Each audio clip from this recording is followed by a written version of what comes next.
Alright, welcome back. So, today I went ahead and ran my Gravedigger. My daughter ran the Son of Digger. Still can't get used to, but I've been having an issue right out of the box with one remote control, so I'll show you what's going on. So this one, if you see, there's no click.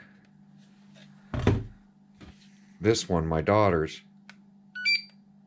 you can feel the button clicking like there's a spring behind it. This one's not doing that. So something's going on with it. So I'm going to take out the screws here. Down this handle, looks like they're all Phillips screws. And we're going to take a look at it and see if something just fell out or if something's just broken in it. I did receive this out of the box. And in editing the video, it seemed like everything was working okay when I was inside using it. And as soon as I went outside, something happened to it. So, if it's something I can fix, I'll fix now. But I at least want to take a look at it before I spend all the time and effort. I don't know if you guys have ever called Horizon Hobbies, but it definitely is a long process to do any kind of warranty through them. And this could take 6 months again, for all I know. I would probably not go that route. I would probably just go to my local hobby store and have them deal with it. Because I can't waste 2 hours of my life dealing with another warranty through Horizon Hobby. Not to be mean, but every experience I've had with dealing with warranty and Horizon Hobby has been a bad one. Still waiting on an ESC. I did receive a diff. Those are the 2 warranty claims that I did call for. But everybody knows that the EXP diff was a bad situation for everybody. It's just the way that Horizon handled it, I felt was inappropriate, and just my opinion on it. So, just like my Outcast 8S, when I opened it up out of the box, and all the shocks and diffs and everything were leaking on it, I opted to just fix it myself when my hobby store was just going to take care of it for me. I felt I have more experience than the kids working at the hobby store. Not to be mean, it's the way I feel about it. So, I've never taken one of these remotes apart, and these Spectrums, I really had high hopes for these ready-to-run Spectrums. Haven't had an issue with one yet, and they've been working fairly well. Out of all the ones I got from Arma and Losi, I've been doing pretty good. Haven't had an issue with any of them. So it looks like the screws are going to be the same size from what I can tell. And there are quite a few of them. 2, 4, there's 5 up top. 1 in the middle of this pistol grip. Would be 6. Now I have taken remotes apart before, especially when I've installed extenders on them. So it's not that new of a process. Usually you can split it in half, and the electronics will stay on one half and the cover will be on the other half. I can tell how, just by unscrewing these screws from this versus my Futaba, how cheaply this really does feel. But it's just a controller. They don't really do a whole lot, I guess you could say, as far as needing to be high-end quality. They can be basic, which keeps the cost down and keeps our ready to run cost down. So there we go. I think all of them are out. Now, I don't know if this is...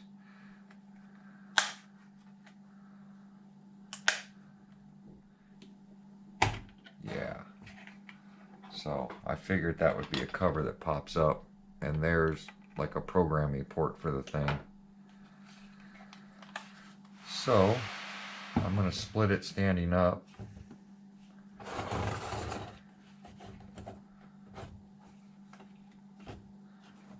can feel the handle wants to come apart. And little battery tray deal. So it looks like this is holding it. So this is probably a sticker.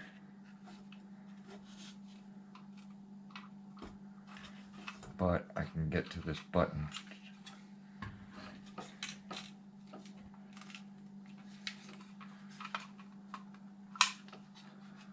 Fairly easy.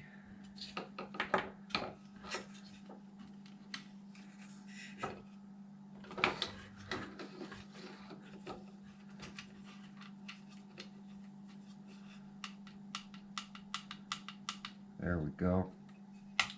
It looks like the button kind of turned in there, is what I'm seeing. I'll try to tuck these wires back in there.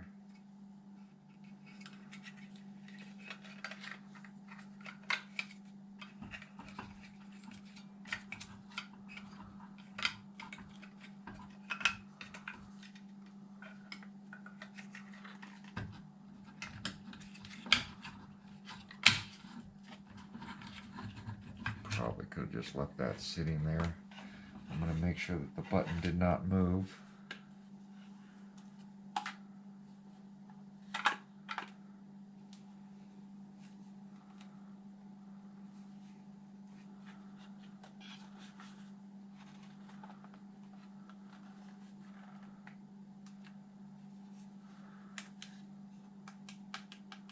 Yep, feels back to normal now.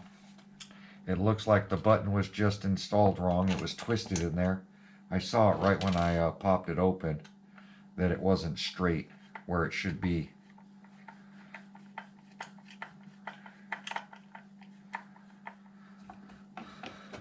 So if this, I want to see if this was any other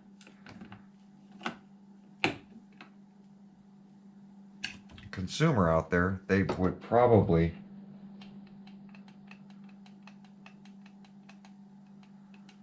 be sending this controller back, and all for something that was not broken, just installed wrong. So we're going to double check it here in a minute. I just want to get some of these screws in here to hold all the corners into place.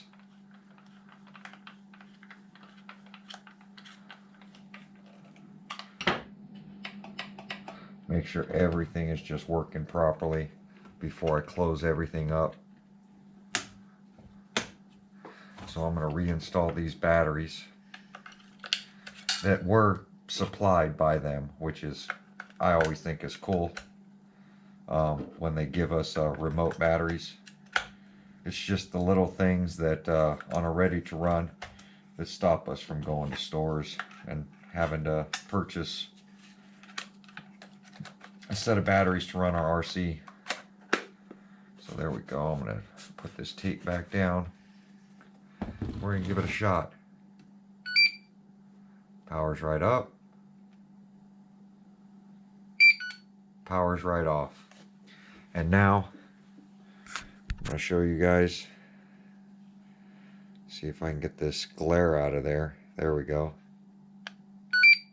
You can hear the pop.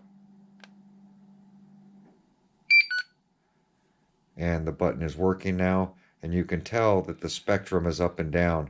Before it was turned sideways. It wasn't straight up and down. So, button is fixed. I won't be having to make a warranty claim on this thing now, which is awesome. Something I can take care of that was relatively simple, but it could have turned into something a lot worse, just because having to deal with warranty stuff is shipping back and forth, stuff getting lost in the mail right now. Just a lot of things happen when it comes to warranty stuff with Horizon.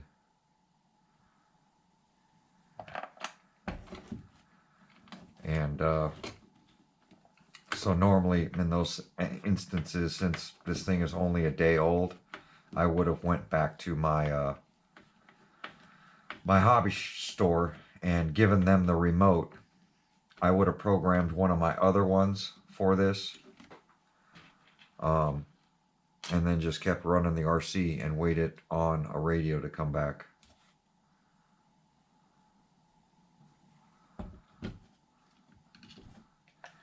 I'm glad it's a easy fix. Next thing I'm going to do is I'm going to pop off the body, and don't over tighten these.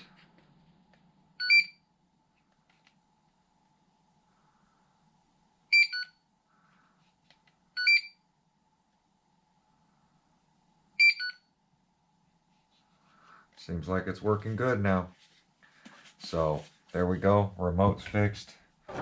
So next thing I'm going to do is I'm going to pop off this body on the Gravedigger. I'm not going to pull the pins. I'm just going to take out all these screws and washers. I'm going to get the body off, clean the inside, and then we're going to shoe glue it.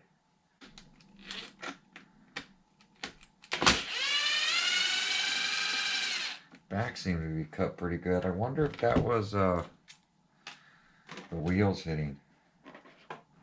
Doesn't look like it.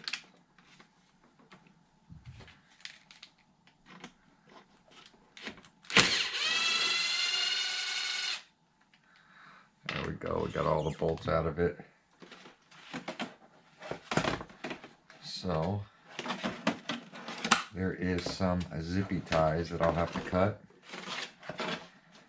There's one there and one there. Be able to, oh, there's 3 of them.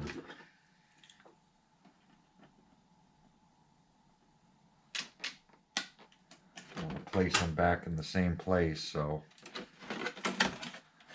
there we go. But I want to show you guys this cut so you can see it's real wavy right there.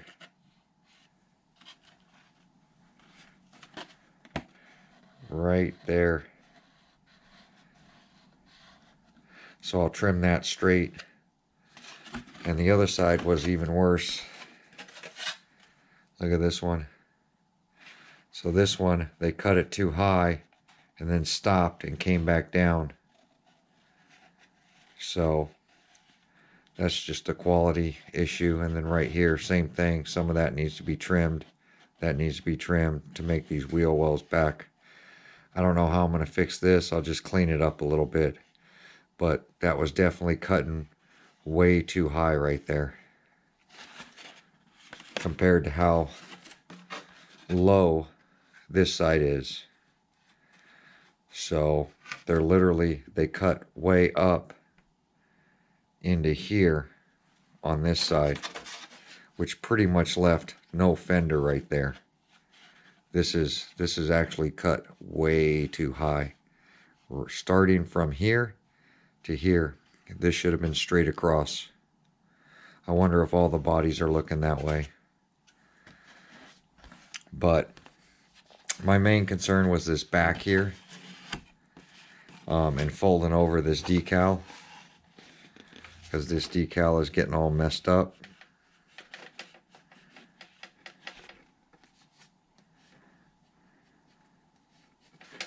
So we're going to shoe glue up in here, drywall tape and shoe glue.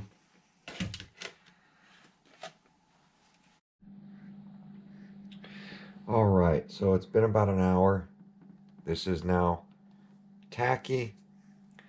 So I'm going to flip it and we're going to do the other side. All right.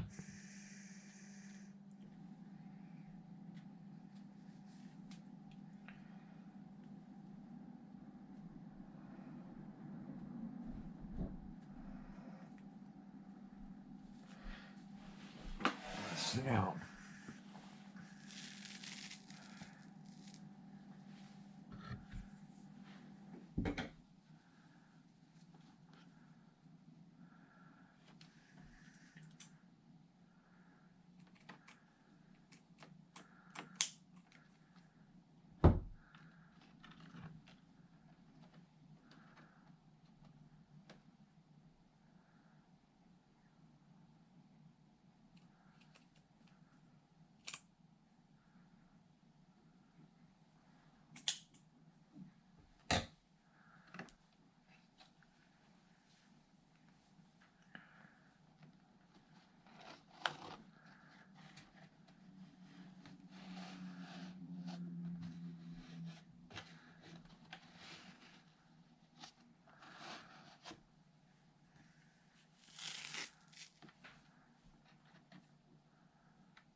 Alrighty then.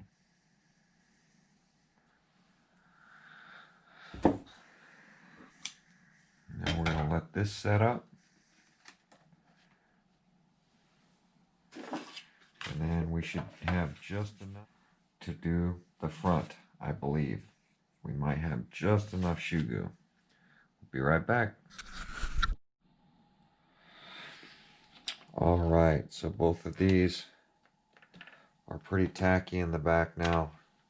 So I'm going to work on these upper fenders now. I think they're going to be a little tricky.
I know some people, like I saw Kevin Talbert, he went ahead and he uses hot glue to kind of hold it down. I don't know. It's probably a good idea. I don't do it. Even if it floats up a little bit, it doesn't matter. The strength is there.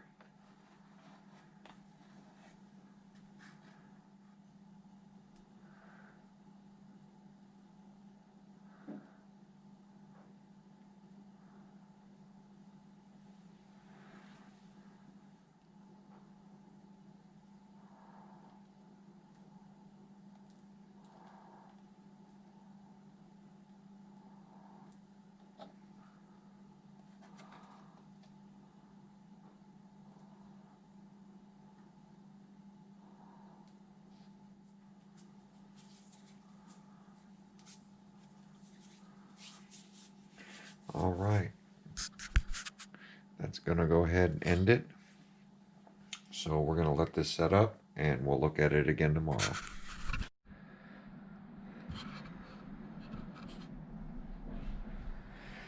All right, so here we go. Went ahead, let it dry overnight. As you see, the flexibility is still there, which that's what I like about this. It's definitely flexible without cracking, as long as you do it in patch sections and not do the whole body and make it hard as a rock. So that's why I do it this way. So these are my patch sections for the back. Went ahead and did these corners, and as you see, they still flex. It's just not, you'll see when I get the body on, when you're tapping these corners, they're not just rocking. So as you can tell, right in those cracks, the paint started coming out from all the flexes and crashes I had right in there. So now I won't have those issues to where I'll have all that stuff peeling the paint in there. See in there? So I think that's going to help out a lot, just having these sections strengthen up that were weak, and it's really going to get rid of that tinny sound. Now I did, here's the truck, so we're going to get this body put back on.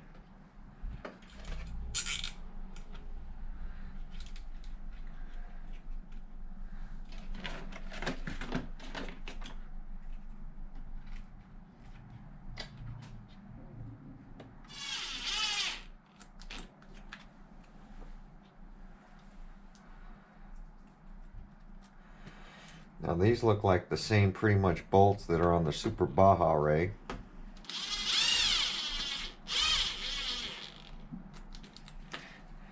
That hold that body, so you just got to be a little careful. Don't over tighten them or you start stripping the roll cage and the mount and all that stuff. So I'm starting with the top to kind of center the body.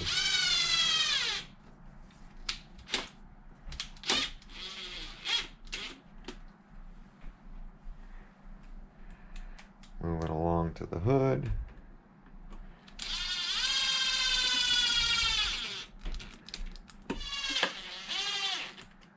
There we go.